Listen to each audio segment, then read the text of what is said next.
रात के 12 बज रहे हैं और इस वक्त मैं रांची से आपको ये तस्वीरें दिखा रहा हूँ। यकीनन कंधे पे बैग, हाथ में तख्ती और वर्षों की उम्मीद। यकीनन जब सपने बड़े हो जाएं, जब सपनों में पंख लगने बंद हो जाएं और सपने इंतज़ार करें एक अच्छी नौकरी के लिए, तो यकीनन प्रदर्शन करने पर छात्र सड़कों पर निकल ही आते हैं।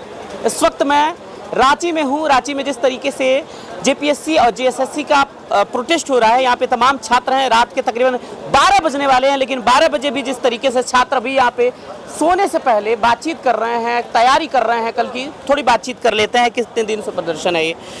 क्या नाम है भैया? मेरा नाम राजेश कुमार हुआ। जिस तरीके से प्रदर्शन चल रहा है, क्या कहना चाहेंगे? आज इतने दिन हो गए प्रदर्शन को और मैंने शुरू में कहा कि कंधे पर बैग, हाथों में तख्तियाँ लेकर और प्रदर्शन करते युवा, क्या कहना चाहेंगे? क्या शब्द निकल रहे हैं अभी? मैं आपके चैनल के माध्यम से मैं यही कहना चाहूँगा कि जेपीएससी 14 जेपीएससी, मैं सरकार से यही कहना चाहूँगा कि ये रेड चल रही है। हाँ, मतलब आपको अगर वीडियो बनना है तो 1 करोड़ चाहिए, अगर डीएसपी बनना है तो 1-1.5 करोड़ चाहिए। और ये इसमें जेपीएससी नहीं, 14 जेपीएससी नहीं है, ये सीजीएल से ये परंपरा चलती आ रही है। क्योंकि सीजीएल में अगर एएसओ बनना है तो 35 लाख रुपए चाहिए, बीएसओ बनना है तो 25 लाख चाहिए। यानी पैसे पे पूरा सिर्फ पैसे पे खेल हो रहा है। और ये 24 घंटा से पहले, एग्जाम के 24 घंटा से पहले ये सरकार की रवैया है। क्वेश्चन पहले हो जा रही है, क्वेश्चन पढ़ने के बाद बंदे जो पढ़ रहे हैं वो सेलेक्ट हो रहे हैं। ये सरकार की रीति रिवाज चल रही है। और ये एक एग्ज़ाम नहीं, जेएसएससी का सारा जितने एग्ज़ाम जेएसएससी करवा रही है, सारे एग्ज़ाम में ये धांधली चल रही है। पीजीटी का यही हाल है, टीजीटी का यही हाल है। पीजीटी में तो ऑनलाइन हो रहा है, तो ऑनलाइन में हैकिंग हो रहा है। टीजीटी का वही हाल है, माध्यमिक आचार्य में वही हाल है। यहाँ देखिए एक्साइज कांस्टेबल, एगो कांस्टेबल नौकरी है, जो एक पुलिस लाइन है, एक छोटा सा कांस्टेबल है, वो सीटें भी बेच रही है। जो बच्चा अपने मेहनत से दौड़ निकाल रहा है और दौड़ने खून पसीना से वो सीटें भी बेच रही है। उसमें 97% आ रहा है बच्चा। क्यों? इसलिए क्योंकि उसको रात में पढ़ाया जा रहा है, इसलिए दिन में मार करके वो 97% ला रहा है। ऐसी स्थिति है, यही स्थिति रवैया चल रही है झारखंड। जिस तरीके से आप लोगों को समर्थन मिल रहा है, यकीनन झारखंड का मुद्दा है, लेकिन पूरे देश की नज़र कहीं ना कहीं इस प्रोटेस्ट पे बनी हुई है। क्या लग रहा है, हेमंत सरकार मान जाएगी? देखिए, ये हेमंत सरकार से मैं यह सर से आग्रह करूंगा और मैं कल्पना मैडम से आग्रह करूंगा कि आपने एक समय मैनिफेस्टो में वादा किया था कि मेरी सरकार आएगी तो मैं अपने सरकार में स्वच्छ पूर्वक से एग्ज़ाम कंडक्ट कराऊंगा। और यह बोली थी कि मैं 10 लाख बेरोजगार को, युवाओं को रोजगार दूंगा। यही है रीति रिवाज कि 25 लाख 30 लाख में, करोड़ों में बेच करके रोजगार दूंगा। क्या गरीब का बच्चा रोजगार ले पाएगा? मैं एक गरीब किसान का बच्चा हूँ, ठीक है, मेरे पास 30 लाख रुपया और 1 करोड़ रुपया पैसा नहीं है जो मैं सीट खरीद सकता हूँ। ये स्थिति है, ये स्थिति चल रही है झारखंड सरकार में। ये मैं कल्पना मैडम से बोलूँगा कि जिस टाइम हेमंत सर गए हुए थे जेल, उस टाइम आप बोलते थे जंगल राज आ गया है, दादा को बाहर निकालो। दादा तो बाहर आ गए इसीलिए क्योंकि आप सीट बेचिएगा।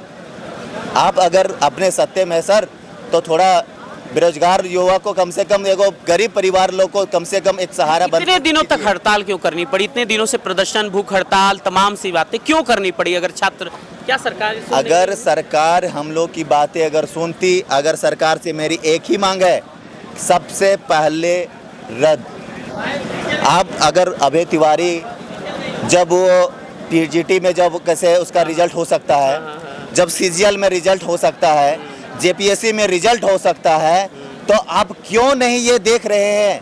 आप को तो देखना चाहिए। रद्द तो रद्द, और रद्द करने के बाद आप सीबीआई जांच दीजिए, अन्यथा आप सीआईडी जांच पर मुझे भरोसा नहीं है। अच्छा। सीआईडी जांच तो आपकी सरकार आपकी है। ये जैसे जैसे सीआईडी जांच आप कर रहे हैं वैसे वैसे तो आगे तो हो रही है। यानी कहीं ना कहीं विश्वास नहीं है सीआईडी जांच पे भी? नहीं है, विश्वास नहीं है। विश्वास रहती तो मैं यहाँ धरने पर बैठता नहीं। मैं रातों रात 12 बजे मैं यहाँ तो धरने पर बैठता नहीं। ये पानी में तो मैं यहाँ रहता नहीं। कितनी दूर से आए हैं इधर? मैं तो हजारीबाग डिस्ट्रिक्ट से हूँ। हजारीबाग से आए हैं। हाँ, ये स्थिति यहाँ पे और भी छात्र हैं, थोड़ी बातचीत करना चाहेंगे। जिस तरीके से अभी प्रतिनिधि मंडल बना है, 11 लोगों की टीम मिलने वाली है, जिसमें 8 छात्र हैं, 1 वकील हैं और एक मेरा सवाल सिर्फ इतना है कि कैसे क्यों छात्र सड़क पे हैं, और इन्होंने बताया कि यहाँ पे खुलेआम धांधली चलती है इतने सालों से, लेकिन कोई टोकने वाला नहीं था। छात्रों को मजबूर होना पड़ा, क्या कहना चाहिए? देखिए, ये जो जब से हेमंत सोरेन सरकार में आए हैं तब से ही मसला चालू हुआ है, ठीक है। जब ये 2019 के बाद से सरकार में आए हैं तो पहले बोलते थे कि कोरोना का काल है इसलिए नहीं कुछ कर पाए, एक साल ख़त्म कर दिए, फिर एक साल और बढ़ा तब बोल दिए कि अभी मतलब अच्छा स्थिति नहीं हुआ है। फिर जब 2022 का आया टाइम तब बोले कि इस 2022 है नियुक्ति वर्ष घोषित कर दिए कि 2022 में सबको हम नियुक्ति वर्ष का नियुक्ति देंगे, सब वैकेंसी निकालेंगे, सब चीज़ करेंगे। लेकिन जब 2022 का समय आया तो 1 महीना, 2 महीना, 3 महीना, महीना गुजरते गया, छात्र इंतज़ार करे अब कोई वैकेंसी आए, अब कोई वैकेंसी आए। तो वैकेंसी आया, उसका वैकेंसी आने के बाद एग्ज़ाम भी जब होता था, ठीक है, तो उसका पता चलता था कि क्वेश्चन उसका आउट हो गया। तब देखिए क्वेश्चन आउट हो जाता था तब फिर छात्र लोग आंदोलन करते थे, अब उसको क्या करते थे, रद्द कर दिए। अब वो वैकेंसी चल गया, ख़त्म हो गया। अब जब ख़त्म हो गया तो उसके बाद फिर 3-4 महीना मतलब उसको सरकार चुप हो गई। फिर 2023 आया, ठीक है, 23 में आया CGL वैकेंसी, ठीक है, CGL पुराना वैकेंसी 2015 का वैकेंसी है, तो 2023 आया तो 23 में CGL का वैकेंसी आया और उसका भी एग्ज़ाम लिया गया, डेट दिया गया। तो डेट मिलने के बाद उसका शायद 21 जनवरी 2024 को, 21 जनवरी डेट हमको एग्जैक्ट याद नहीं है, 21 तारीख उसको लिया गया एग्ज़ाम लिया गया। तो उस समय क्या था कि जब एग्ज़ाम लिया गया तो पूरा पेपर जो था व्हाट्सएप के द्वारा, टेलीग्राम के द्वारा पूरा वायरल हुआ। अच्छा, ठीक है, तो हम लोग पूरा मात्रा में छात्र आए हैं, सब जिला से आए, JSSC ऑफिस का घेराव किया, ठीक है। तो उस समय मतलब रद्द कर दिया गया। फिर 2 महीना 3 महीना के बाद फिर से मतलब एग्ज़ाम का डेट दिया गया। तो हम लोग सोचे कि अब इस बार अच्छा होगा, लेकिन सरकार क्या दिमाग लगाया कि इस बार क्या करना है कि ऐसा करना है कि क्वेश्चन पेपर जो बाहर आता है छात्र लोग को पता ही नहीं चले। तो क्या किया सरकार ने, इंटरनेट बंद कर दिया। पूरे झारखंड में सरकार इंटरनेट बंद कर दी, ठीक है। तो जब मतलब जिस दिन एग्ज़ाम था सरकार इंटरनेट बंद कर दी, और जब हम लोग गए तो इंटरनेट बंद है, तो हम लोग को उससे कोई दिक्कत नहीं हुआ, लेकिन एग्ज़ाम लोकेशन में ढूंढने में दिक्कत हो रहा था। लेकिन क्या था कि बहुत छात्र लोग जो है, जो नज़दीक में जिसका सेंटर पड़ा था, उन लोग बोले कि क्वेश्चन तो आ गया, जियो का बंद हुआ था, एयरटेल का चालू था। जियो का बंद हुआ था, मोस्टली आदमी जियो चलाता है, एयरटेल का चालू था और वाईफाई चालू था, ठीक है। तो जहाँ जहाँ वाईफाई का सुविधा था, एयरटेल था, वहाँ लड़का के पास क्वेश्चन पहुँच गया। मतलब क्वेश्चन नहीं था, उसका आंसर था। जैसे मान लीजिए पूछेगा भारत के निम्न में से भारत की राजधानी कहाँ है, तो नई दिल्ली, कोलकाता, मुंबई, 4 ऑप्शन रहेगा, तो सिर्फ आंसर था। तो पूरा पेज का था, पूरा पेज में सारा लिखा हुआ था, आंसर सबका वायरल हुआ। अब सरकार इसको मानने के लिए तैयार नहीं है। फिर अगला दिन फिर 2 दिन एग्ज़ाम था, अगला दिन फिर एग्ज़ाम हुआ। तो अगला दिन एग्ज़ाम हुआ तो उसके पहले छात्र लोग ना हाई कोर्ट में मतलब इसको बात रखा गया कि आखिर एग्ज़ाम लिया जा रहा है तो इंटरनेट क्यों बंद किया जा रहा है। हर साल होता है ऐसे ही, हर साल ये जब से ही हेमंत सोरेन सरकार। और बोलना चाहता हूँ कि अगर TDPL कंपनी है, अगर JSSC में ब्लैक लिस्टेड है तो JPSC में सरकार कंडक्ट क्यों करवा रही है एग्जाम से? सवाल तो यही है, सही बात। जब वो JSSC में कंडक्ट करने के लिए वो TDPL कंपनी जो है ब्लैक लिस्टेड है, तो JPSC क्यों करवा रही है सर? ये तो करवाना नहीं चाहिए।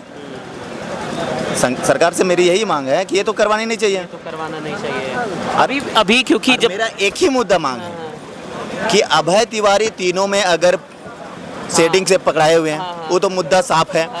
PGT में वही हाल है, CGL में वही हाल है। ना जाने कितने अभय तिवारी इसमें होंगे पूरा। अभय तिवारी कितने इंसान को, कितने को रोजगार भी पैसे वाले को दे दिए होंगे। ये अपने क्या, अपने भाई, चचेरे भाई का भी दिए होंगे, अपने तो 3-3 जगह। और आपके और बाकी जितने भी लोग हैं कैसे खरीदेंगे ये सब चीज़ें? कैसे खरीदेंगे जब तो सब देखिए, तो सब तो किसान का ही बच्चा सब तो आए हुए हैं। अगर नहीं रहता तो ये तो यहाँ आते नहीं हैं। तो इसीलिए हम लोग तो सोच रहे हैं। इतनी बारिश हो रही है, लेकिन बारिश के बावजूद आप लोग डटे हैं। इतना अंदर से कॉन्फिडेंस कहाँ से आ रहा है कि अब हर हाल में इस बार जंग? देखिए सर, कॉन्फिडेंस इसलिए आ रहा है कि अब तो घर परिवार वालों ने भी बोल दिया कि अब क्या, अब तो जागो, पढ़ने से क्या फ़ायदा। लाइब्रेरी में 10-10 घंटा 12 घंटा से पढ़ने से क्या फ़ायदा। इसलिए जब तक सरकार ये वैकेंसी रद्द ना करे तब तक ले मैं ये डटे रहूँगा, चाहे जान कहीं ना चले जाए। एक चीज़ और बात है सर, जैसे कि लोग बोलते थे कि रघुवर दास के समय में मतलब ये सब नहीं होता है, लेकिन जहाँ तक हमको इन्फॉर्मेशन मिलता है, जान रहे हैं हम कि रघुवर दास के समय में जो सेटिंग होता था ना, नेता लोग करते थे। उस समय जो सेटिंग होता था नेताओं के द्वारा होता था। तो नेता लोग जानते हैं सब बात को सीक्रेट रखते हैं और वो लोग कोशिश करते थे अपना ही आदमी को निकाल देते थे, पूरा हल्ला नहीं होता था।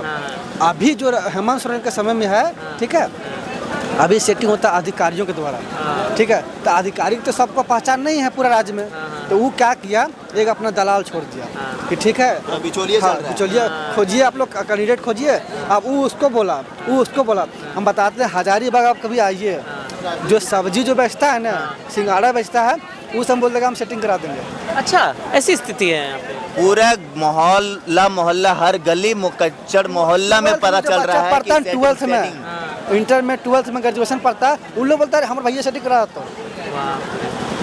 क्या चाहिए आपको, सब बोल देगा खुलेआम, हम बता रहे हैं। तो ये जो हेमंत सोरेन सरकार का हम एक चीज़ इसका देखें नाकामी यही है, जिस प्रकार से रघुवर दास के समय देखते थे कि वो अधिकारी लोग को कब्जा में रखते थे अपना कंट्रोल में, और ये सरकार का अधिकारी कंट्रोल में नहीं है, इसलिए अधिकारी को जो मन करता है, जो बुझाता है से करता है। जिस गांव में कहावत होता है ना कि मतलब इसको रखता है पूरा अपना झटिया में बांध के, वही कहावत है कि अधिकारी लोग इसको वैल्यू नहीं देते हैं हेमंत सोरेन का, ठीक है। हम देखते थे इनका कोई मंत्री थे, जब कभी ट्विटर पे कोई आता था समस्या, तो इनका जो मंत्री है अधिकारी लोग को सर करके बोलते हैं सर ये काम कर दीजिएगा। हम बोले भैया आप मंत्री हैं, आप डीसी को सर करके बोल रहे हैं कि सर प्लीज इसका काम कर दीजिए। आप एक बार एक ट्वीट कर दीजिएगा ना तो उन लोगों का हालत ख़राब हो जाएगा, लेकिन इन लोग सर करके काम करवाते। बताइए ये स्थिति है यहाँ पे। ये किस तरीके से तमाम वो छात्र थे जो कहीं ना कहीं पीड़ित थे और उन्होंने कहा कि हमारे पास बड़ा पैसा नहीं है, हम बड़े घर वाले नहीं हैं, हमारे पास रोजगार नहीं है, लेकिन हम तब भी इसी बारिश में भीग कर भी यहाँ पे प्रदर्शन कर रहे हैं। स्थिति कैसी है, थोड़ी और भी लोगों से बातचीत होगी। इस वक्त मैं रांची में हूँ।